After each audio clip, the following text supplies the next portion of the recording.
Tarot du week-end pour le signe du Gémeaux. Je vous invite à vous laisser inspirer par les images et les mots des cartes, tout en vous rappelant que vous pouvez interpréter ce tirage d'une façon différente à la mienne. Donc, pour commencer, j'ai tiré 4 cartes sur la ligne d'en bas qui représente le samedi et sur la ligne d'en haut, 4 cartes qui représentent le dimanche. Donc, en ce samedi, on vous invite à réfléchir concernant vos valeurs, vos croyances personnelles. On vous invite à réfléchir aux formes d'autorité qui sont présentes dans votre vie. Est-ce qu'elles sont saines? Est-ce qu'elles sont abusives? On nous dit ici qu'on a des choix à faire, des décisions à prendre, afin de s'orienter, de prendre une direction en accord avec soi. On vous invite à écouter à l'intérieur de vous comment ça résonne lorsqu'on écoute une personne qui exerce son autorité. Parce qu'ici, moi, je vois une personne avec la carte de l'autorité à l'envers qui a plutôt une fermeture d'esprit, une certaine rigidité, un manque de souplesse. Peut-être une personne qui a tendance à s'entêter, qui a peut-être des comportements contrôlants.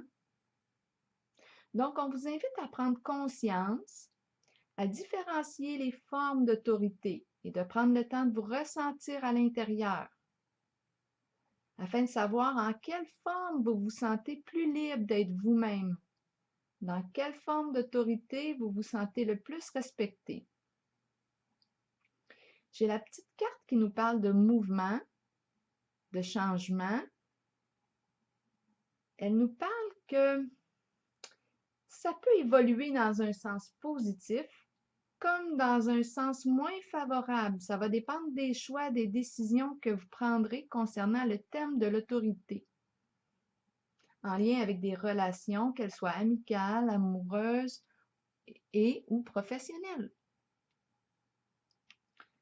Maintenant, pour les cartes du dimanche, nous avons celle de la transformation, de la vérité, de la tentation et la petite de l'union. Bien ici, on met fin, on quitte une certaine forme de pensée, on s'ouvre au changement. J'ai la carte de la renaissance, de la libération, qui est représentée par celle de la vérité. On coupe les chaînes qui nous maintenaient prisonniers, prisonnières de certaines croyances et on se met à l'écoute de ce qui stimule le plaisir en soi. La carte de la tentation en est une de passion. Peut-être qu'on doit se mettre tout simplement à l'écoute de ce qui nous fait vibrer, de ce qui nous passionne, de ce qui nous allume, de ce qui nous stimule, de ce qui nous procure du plaisir. Et se l'autoriser, se le permettre. Sans se juger, on est invité ici à se mettre à l'écoute de ce qu'on désire, de ce qui nous attire. Et ça peut être en lien avec le choix d'un partenaire amoureux, amical, associé, une personne avec laquelle on partage des affinités, des intérêts en commun, une personne avec laquelle on peut ressentir un lien profond. On peut même être attiré sexuellement par cette personne. Ça, c'est la carte de l'union qui vient nous dire ça. Je peux interpréter aussi les cartes du haut d'une autre façon. Ça peut être qu'on quitte une relation qui était principalement axée sur la sexualité, ce qui m'amène à penser à la séparation. Au fait de quitter, c'est la carte de la transformation. C'est une carte qui nous dit on met fin. Et avec la carte de la vérité, on voit qu'on laisse le passé derrière soi, on se libère pour renaître.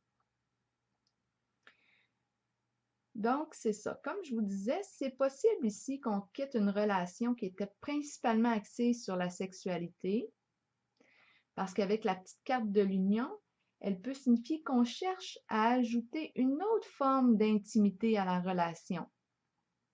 Puis avec la carte de la transformation, bien, on voit qu'on souhaite un changement.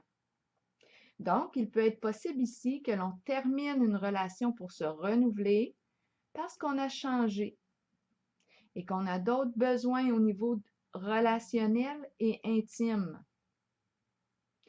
Ou on prend les moyens ensemble pour permettre à cette relation d'évoluer sur d'autres sphères par le biais de nos intérêts en commun et des projets communs. Donc voilà, c'était votre tirage du week-end. Je vous souhaite une belle fin de semaine.